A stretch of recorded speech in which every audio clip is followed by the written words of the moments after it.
Before. My mom's very exciting. Very excited. Okay, now how do I turn? Okay. All right. Let's do it. Can you see me? Yeah. If I go over here, can you see me? This is so great. Oh god. I don't know. So hard to tell. I think you're in the frame. Am I in frame? Yeah. Yay. I like you're gonna do that.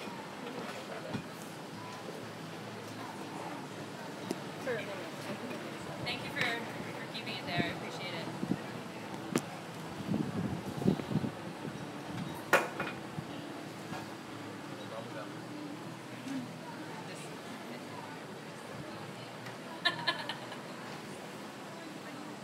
Alright, I'll give everybody like one more minute. In case anyone else is coming.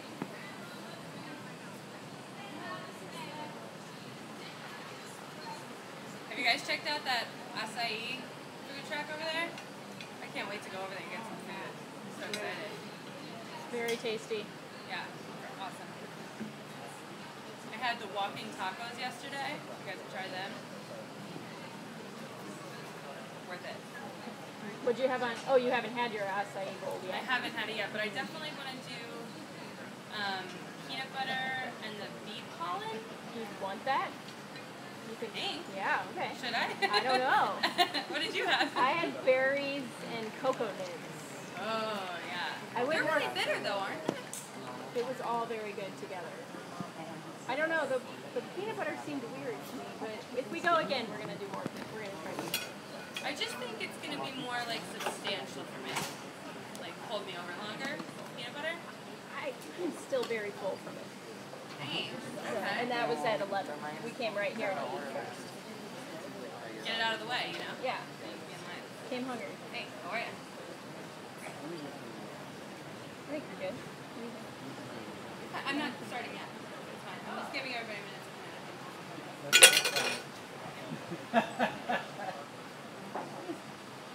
It's weird without my glasses.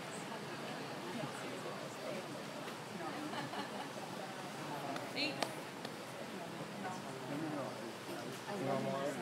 At least it's cool in this barn.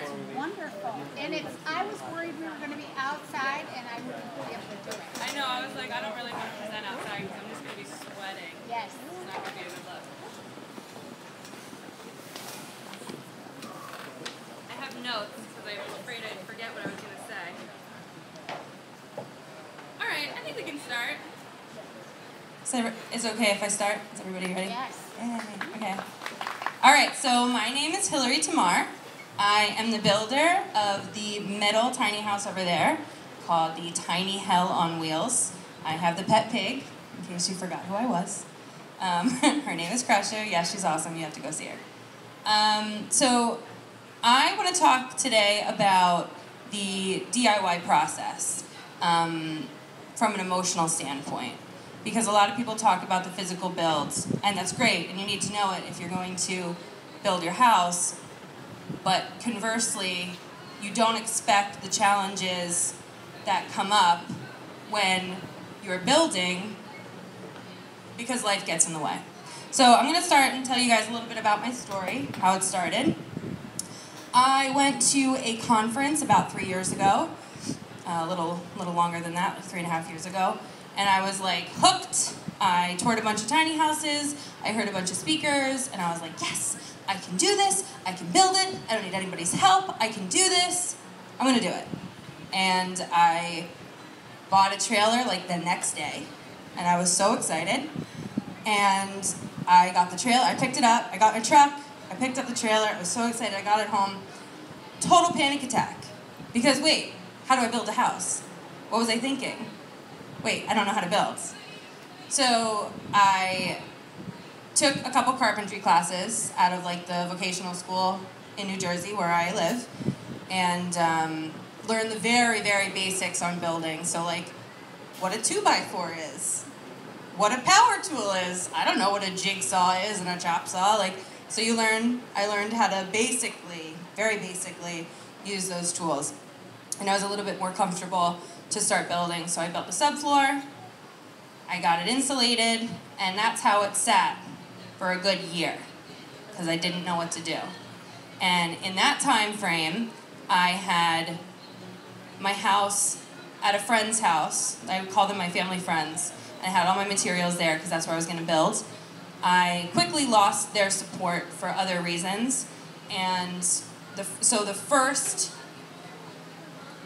thing I experienced with my house was a loss of family, because they were cut off from my life. They said, get your house out of here, get your materials out of here, and actually I had lost a bunch there. So now I had no place to build. So that was the first like smack in my face, because I was like, now what do I do? Then my mom let me build on her property. We rent it. I helped my mom rent it, and I was worried that the landlord wouldn't like it, and he's fine, he totally didn't mind. So he was like, just make sure it doesn't get to be too big of a mess. It was a really big mess, but he never said anything.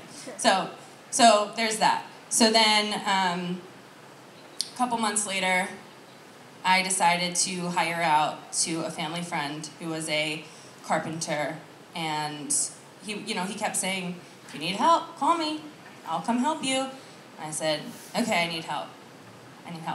So he basically spent 2 full months with me every day building the exterior. And I might not have screwed every screw, but I was his gopher, I was his shadow, he taught me everything. It was such an amazing experience. He was like a total father figure for me. So I was able to not only build this relationship, but I was also able to learn how to build, actually learning how to build.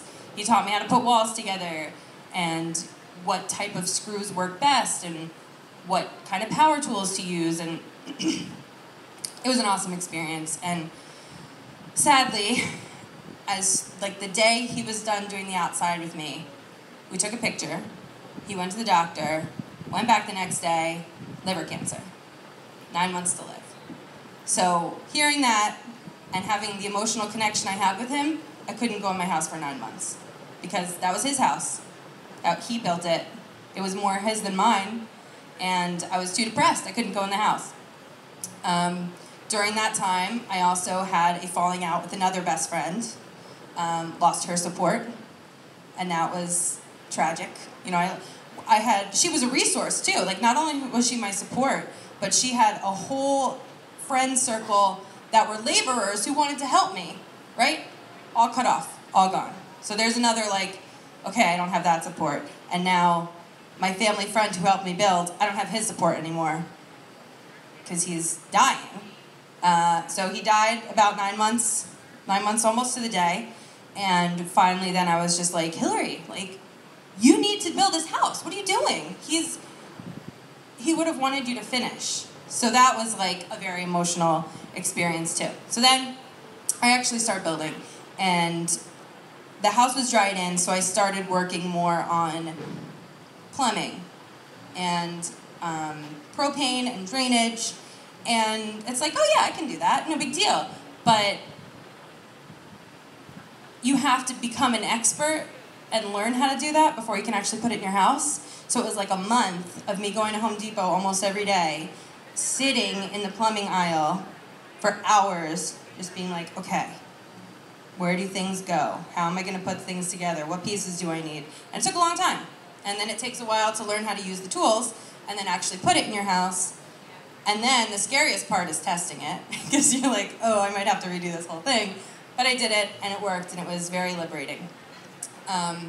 So then I hired out for electric, though. I was nannying for a family who the father was an electrician, so I hired out for that. I was not going to attempt that on my own. So, let's see, where did I leave off? So I finally, I guess it took almost a year exactly from the time he died to finish the house. And in that time, I got really sick. I had other family issues. When you only have the weekends and the nights to work on your house, it doesn't mean you get every night and weekend to work on your house. Other things come up. Life gets in the way.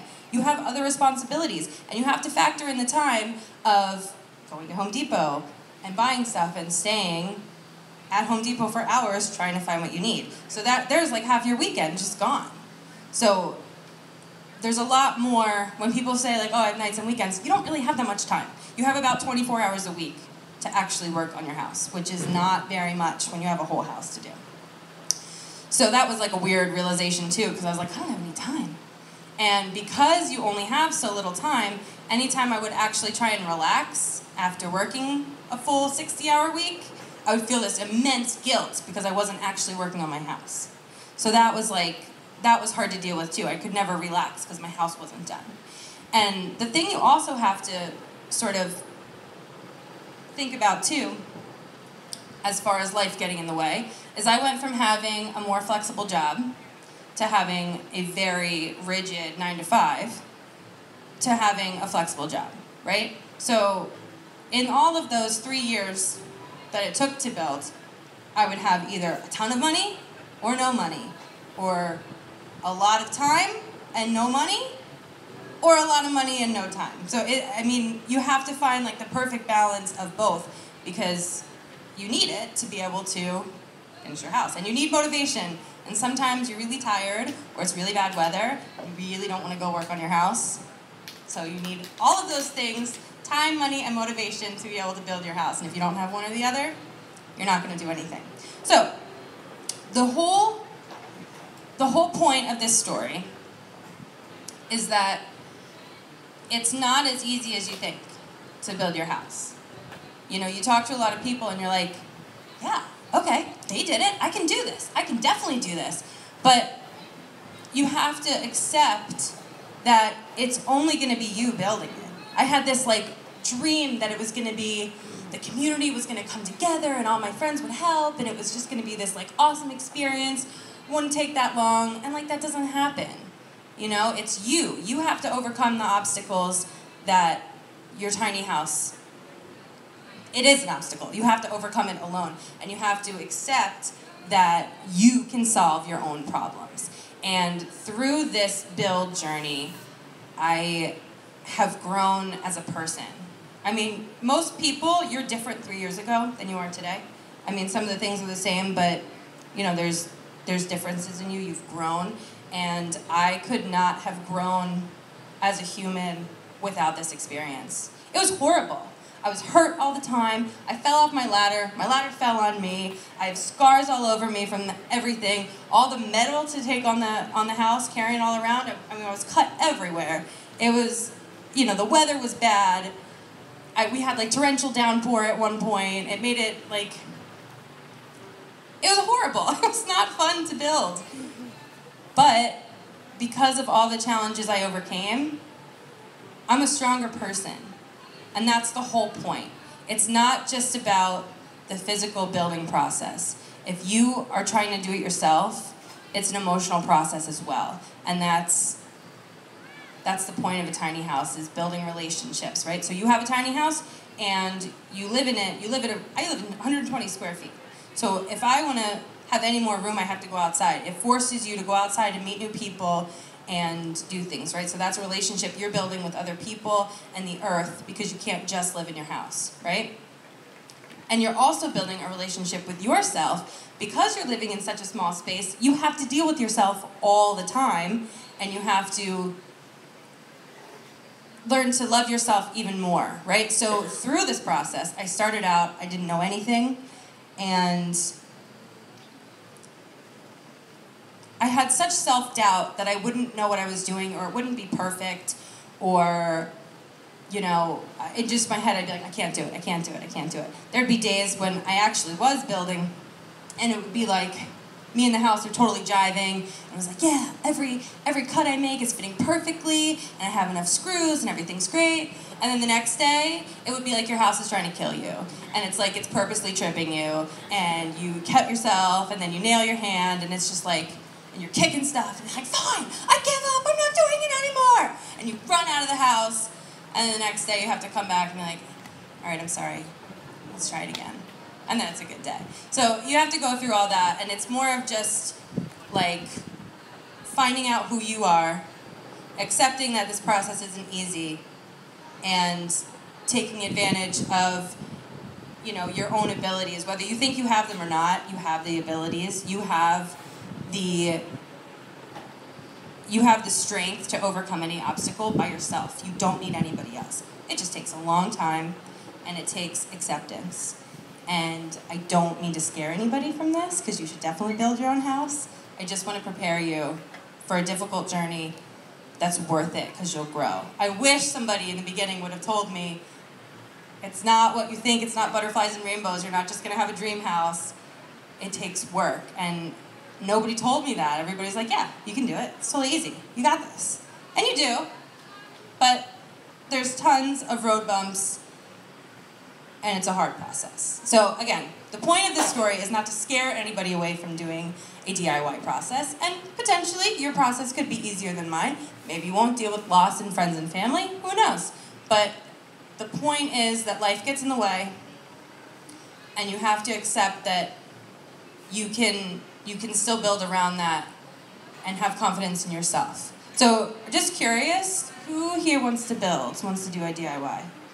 Okay, a lot. Awesome, cool. Okay, so how many of you only have yourself to build? Yeah, okay. You can do this. You can definitely do it. It's worth doing. It's just really hard. It always takes longer than you think. It always takes more money than you think. And it's a lot harder. But it's totally worth it, and you should absolutely do it. And you'll just have this pride that's just like, I built my house. People ask me all the time, they're like, did you build this? And I almost have to be like, wait, did I? I can't believe it. You look at a house and you're like, I built that. That's crazy. So that's my story.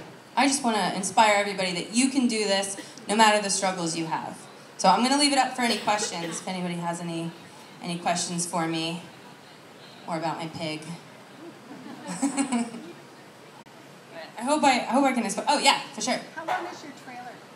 I'm sorry? How long is your trailer? Question was, how long is the trailer? It's 18 feet long by 8 feet wide. And the interior, it has like the porch on the front, so the interior walls are 14.5 by 8.5. So it's teeny.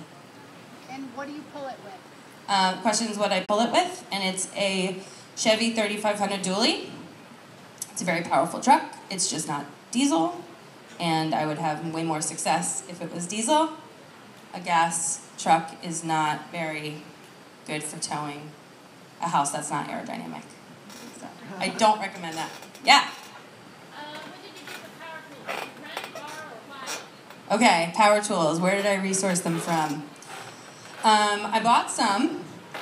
What you should do and what you should look into is sometimes, like building supply stores, they have surplus auctions where you can go and get like display models for like super cheap. So I went to a couple of those auctions and I think I got a chop saw, a circular saw. Like I got a bunch of tools for like no money. I think like I got 10 tools for $300, which is a joke. Like that's so much. That's not any money. A lot of my tools were borrowed, which, unless they ask for them back, I'm gonna keep them. I've gotten very attached to the jigsaw, but if he needs it back, I'll give it to him. I take it with me wherever I go. But yeah, you can. I don't know how to.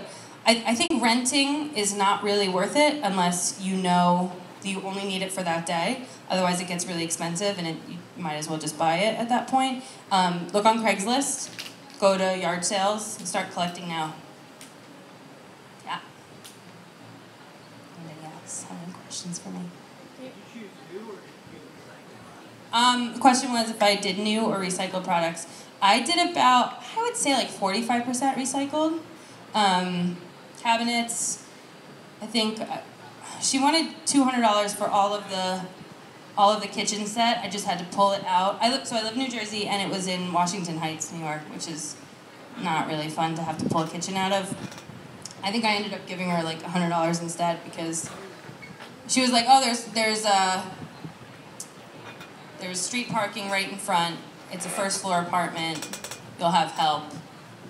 None of that was true. I had to park 2 blocks away. It was freezing. I didn't have any help, and everything was stacked in the basement with stairs.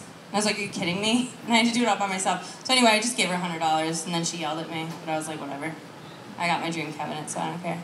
But yeah, so then the sink was free. Is anybody on FreeCycle? Anybody heard of that website?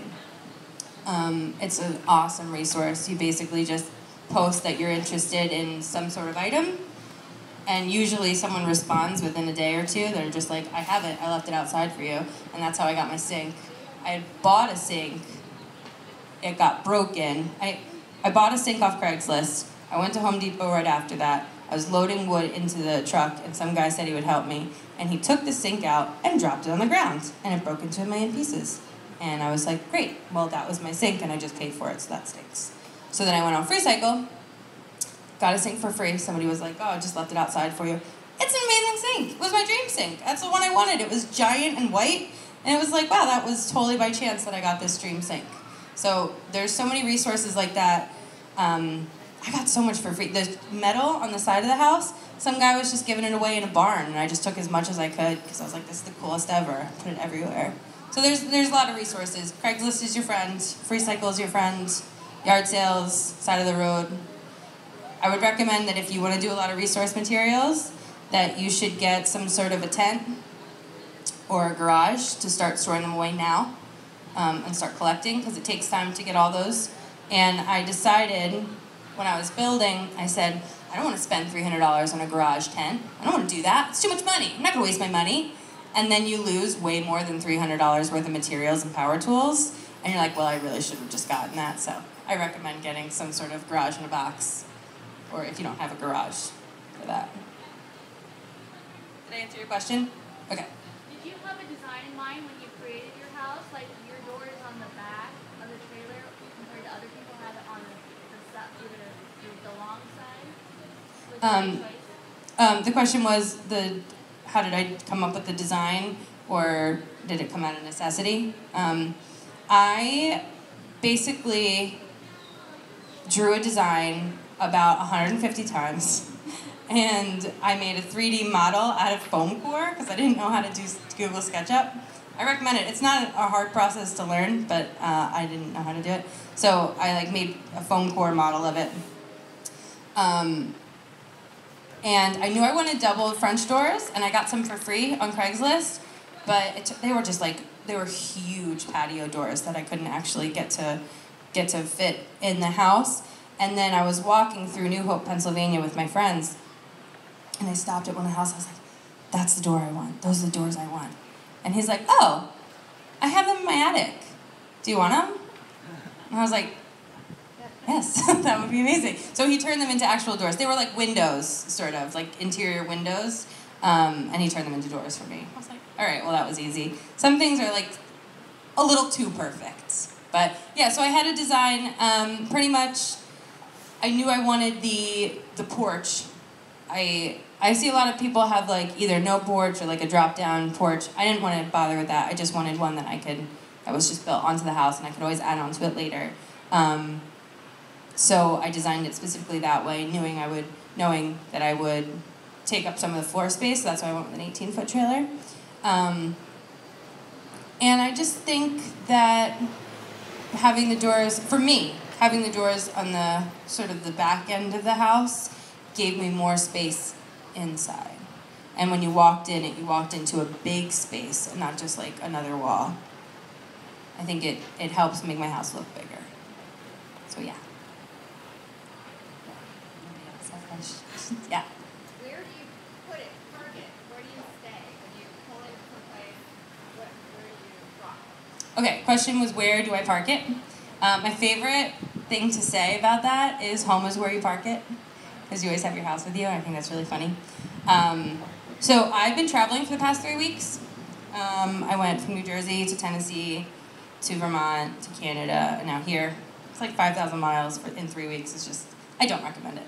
But unless your house is aerodynamic, then I definitely recommend it. But I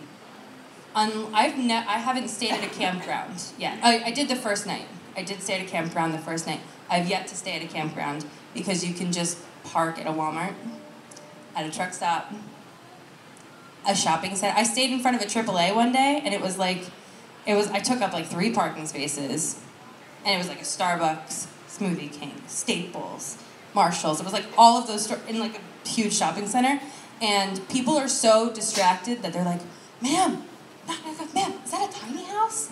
That nobody cares that I'm parked there because it's just a cute tiny house. So I've literally not had to pay for parking. And truck stops are really cool too. There was one down 80 that I stayed at, and they usually have showers, which is really nice, so then you don't have to worry about hooking up to water or anything. I'm also a member at Planet Fitness, so I just stay in Planet Fitness parking lots, and then I can shower. It's pretty convenient. Yeah, I've yet to have a problem with parking it anywhere. And then, you know, you're at places like this at the end of the weekend, so. My mom has my mom has the property in New Jersey where I built it. It's the land we rent, and the landlord doesn't have a problem with me being there, so I can always go home to New Jersey and park it there. But as for traveling, unless you're gonna spend a long time somewhere, you just park it anywhere. I parked it on the side of the road. I parked it on the side of the highway. Nobody cares. Nobody cares. That's my experience, at least. Yeah. Yeah. Have you been in it in winter yet? Question was if I've been in it in winter yet, and I have not. How are you preparing for that? How am I preparing for that is I have a wood stove. I haven't put it in yet because it's not winter yet, and I ran out of time before I was leaving, so I just decided not to put it in yet. It's teeny. It's like the size of my torso, and it just like, I don't know, it doesn't need very much clearance, and you just need tiny bits of wood. I'm gonna try it. I have a stub out that I left outside the wall for propane, so in case I make it through a month and I'm like, it's too cold, I can't do it, I can hook up a propane heater and it's not a big deal. So it's one of those like trial and error. My first winter is gonna either be way too cold or fine, and either way yeah, exactly, and then you go south. when it gets cold, you just go to Florida, so you can do that with a tiny house. So yeah, we'll see what happens. I have a heated blanket, should be fine. All right, anybody else? Yeah.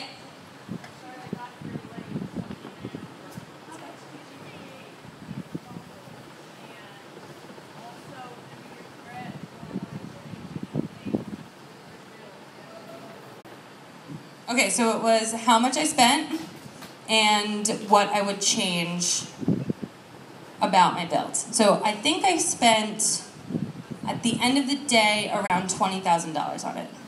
Give or take, you know, $1,000 to $2,000, I don't know. I think I started with a budget, like I had a budget of $12,000.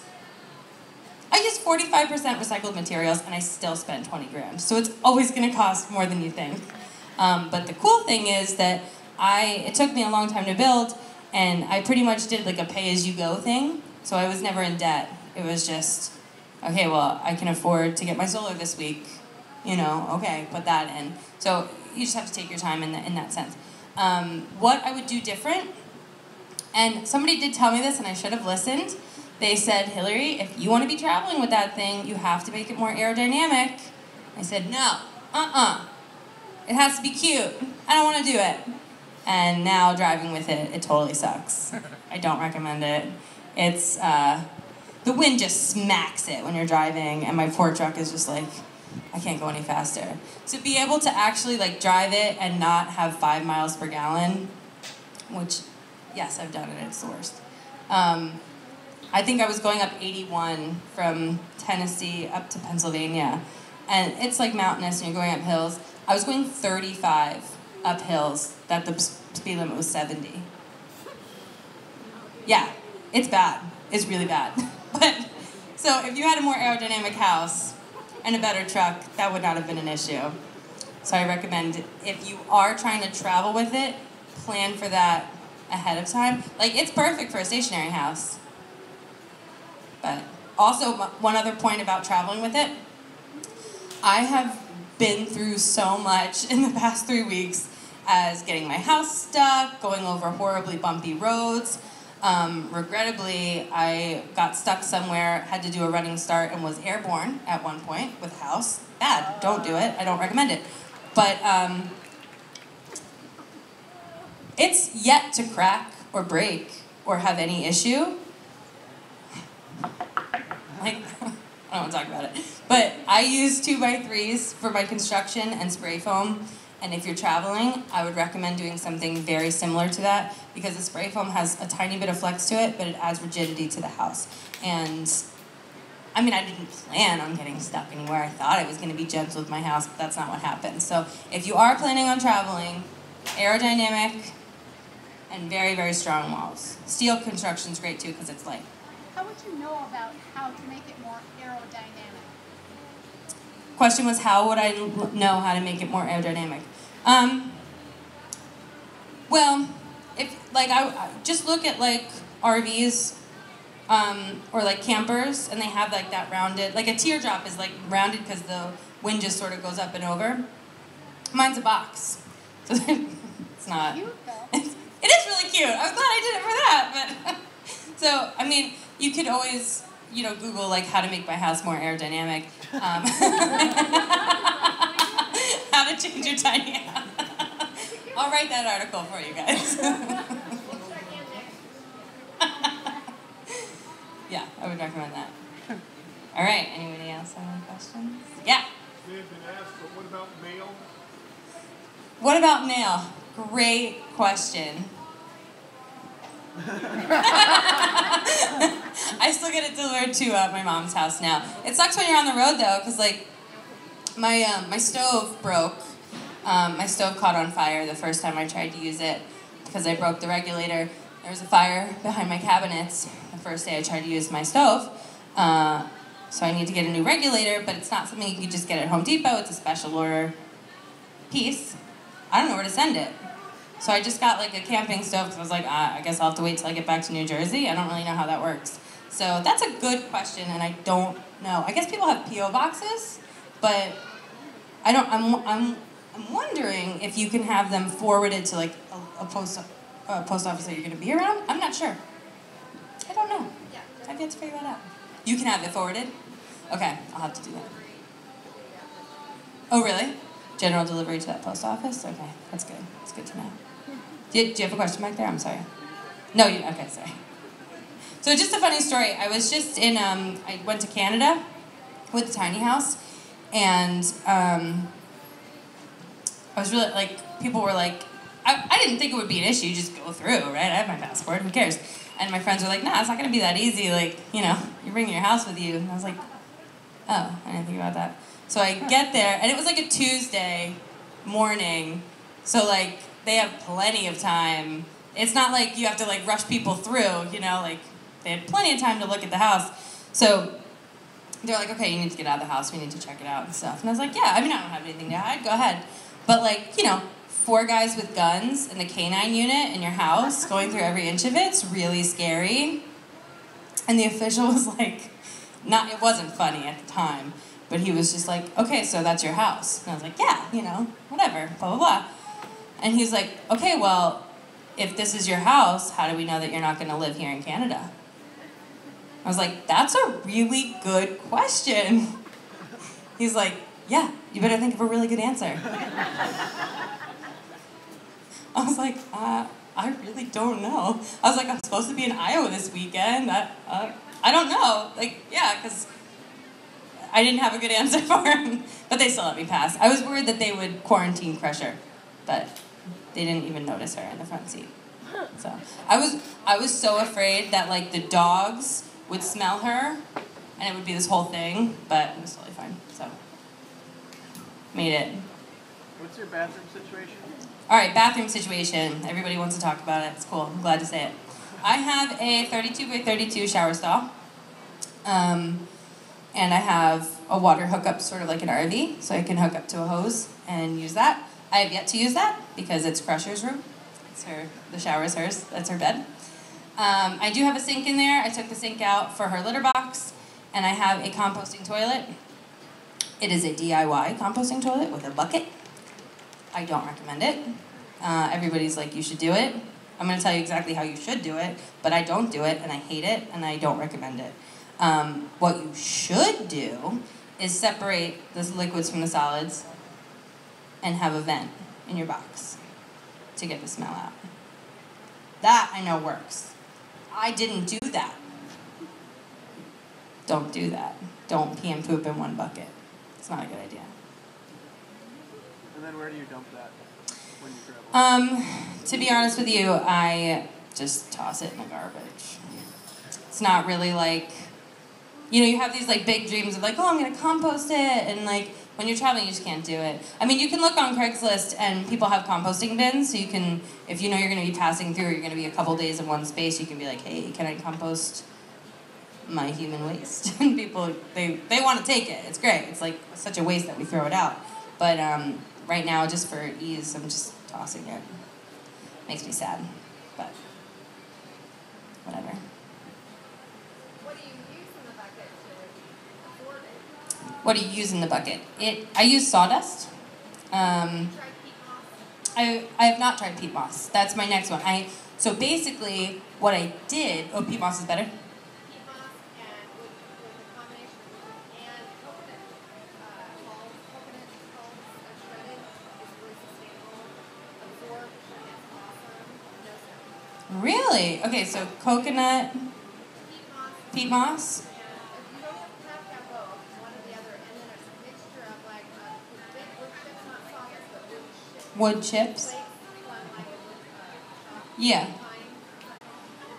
Awesome. Okay. But you gotta cover it completely. Yeah.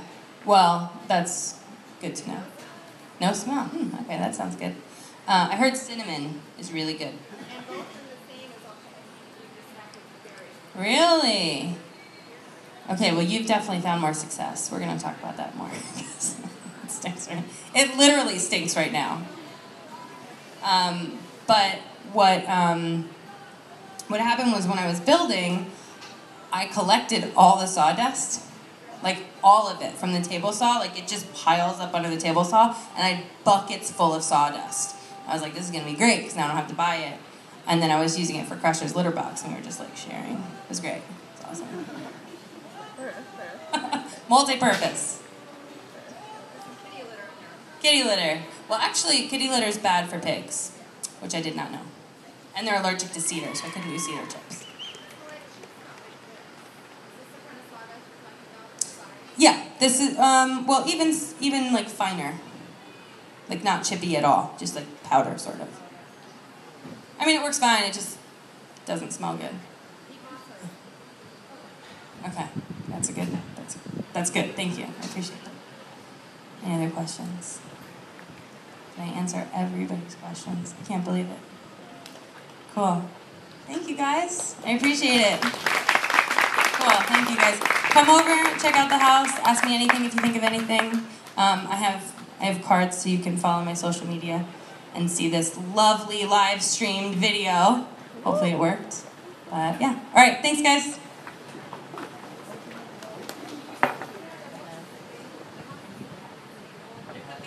These cards down here on the table. Thank you.